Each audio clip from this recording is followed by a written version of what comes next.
አዲስ አበባ የከተሙት የህወሓት ተቃዋሚ ጄኔራሎችና ፖለቲከኞች የትግራይን ጊዜያዊ አስተዳደር ለመረከብ እየተዘጋጁ መሆኑ ተሰማ። በመካከለኛው ምስራቅ ያለው ወታደራዊ ውጥረት ወደ ከፋ ደረጃ መሸጋገሩን የሚያሳዩ መረጃዎች እየወጡ ይገኛሉ። ኢራን ከ1 ሚሊዮን በላይ እግረኛ ተዋጊዎችን ማሰለፏም ተዘግቧል።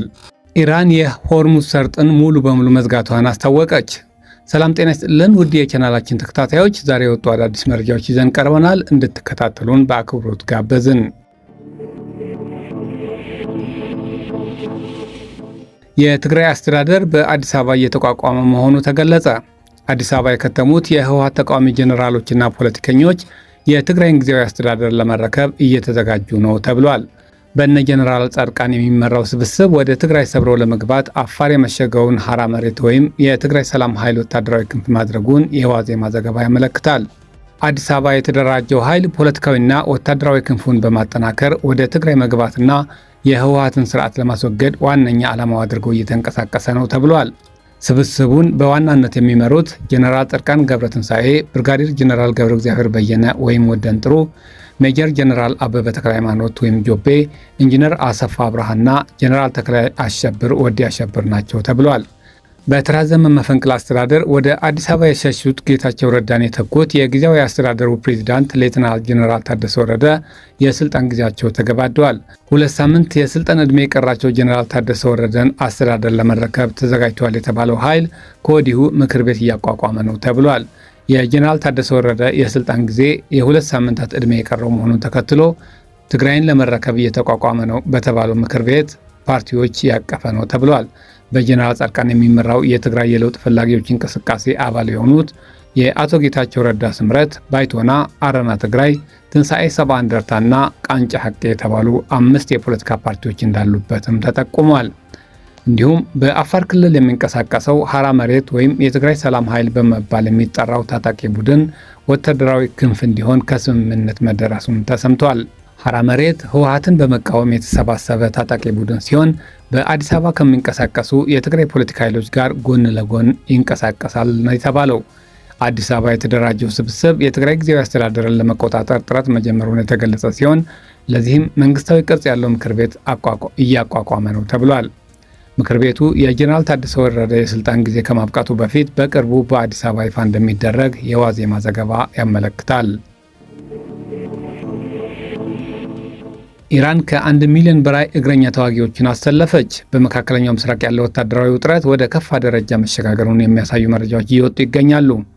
ኢራን በአሜሪካ ሊሰነዘርባት ይችላል ላለችው የምድር ወረራ ምላሽ ለመስጠት ከ1 ሚሊዮን በላይ ተዋጊዎች በተለያዩ የጦር ክፍሎችና በተጠባባቂ ኃይሎች ውስጥ ዝግጁ ማድረጓን አስታውቋለች።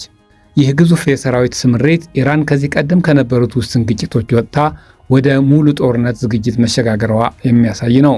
ሀገሪቱ ያሰለፈችው የምድር ጦር መደበኛ ያልሆኑ ታጣቂዎችና የአካባቢው የጥበቃ ስልቶች አሜሪካ ሊታሰበው ለሚችለው ማንኛውም ጥበቃ ምላሽ ለመስጠት የተዘጋጁ ናቸው ተብሏል። የኢራን ወታደራዊ ዝግጅት በዋናነት የሚያተኩረው የተደራራቢ መከላከያ ስልት ላይ ሲሆን ይህም የሀገሪቱን መልክዓ ምድራዊ አቀማመጥ፣ ግዙፍ የሰው ኃይልና ያልተማከለ እዝ መዋቅርን በመጠቀም የአሜሪካን የቴክኖሎጂ የበላይነት ለመቋቋም ያለመ ነው። ይህ ጦርነት ከተጀመረ ለአጭር ጊዜ ሳይሆን ለረጅም ጊዜ ሊቀጥል እንደሚችል ማሳያ ሆኗል። ይህ ዝግጅት እንደ አሜሪካ፣ እንግሊዝ፣ ፈረንሳይና ጀርመን ላሉ ሀገራት ትልቅ ስጋትን ፈጥሯል። የምድር ላይ ጦርነት ከተጀመረ ግጭቱ እጅግ ውስብስብና ከፍተኛ ዋጋ የሚያስከፍል ደረጃ ላይ የሚሸጋገር ሲሆን ውጤቱም ከመካከለኛው ምስራቅ አልፎ በመላው ዓለም ላይ የኢኮኖሚና ፖለቲካዊ ቀውስ ሊያስከትል እንደሚችል ባለሙያዎች እየተነበዩ ይገኛሉ።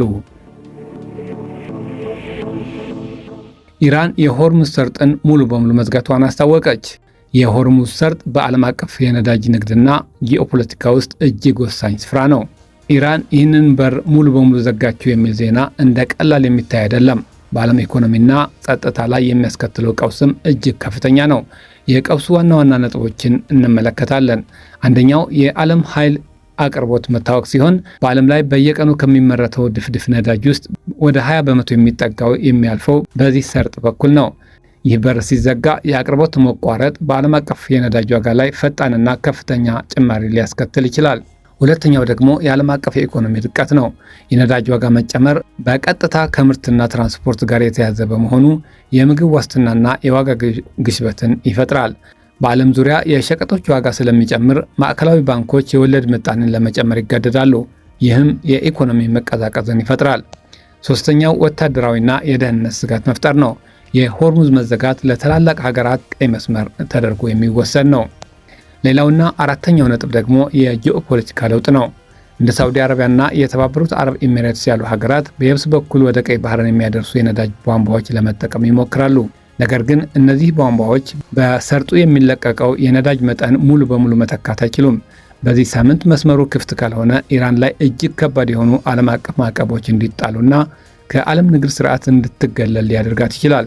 የሆርሙዝ ሰርጥ መዘጋት የኢኮኖሚ ሱናሚ እንደማስነሳት ይቆጠራል። አሸናፊ የሌለውና ሁሉንም ሀገራት ኢራንን ጨምሮ ለከፍተኛ ኪሳራ የሚዳርግ አደገኛ ክስተትም ነው። የተወደዳችሁ የቻናላችን ተከታታዮች ለዛሬ ያዘጋጀናቸው መረጃዎች እነዚህ ነበሩ። ስለተከታተላችሁን ከልብ እያመሰገነን እንሰላበታችኋለን። ሰላም።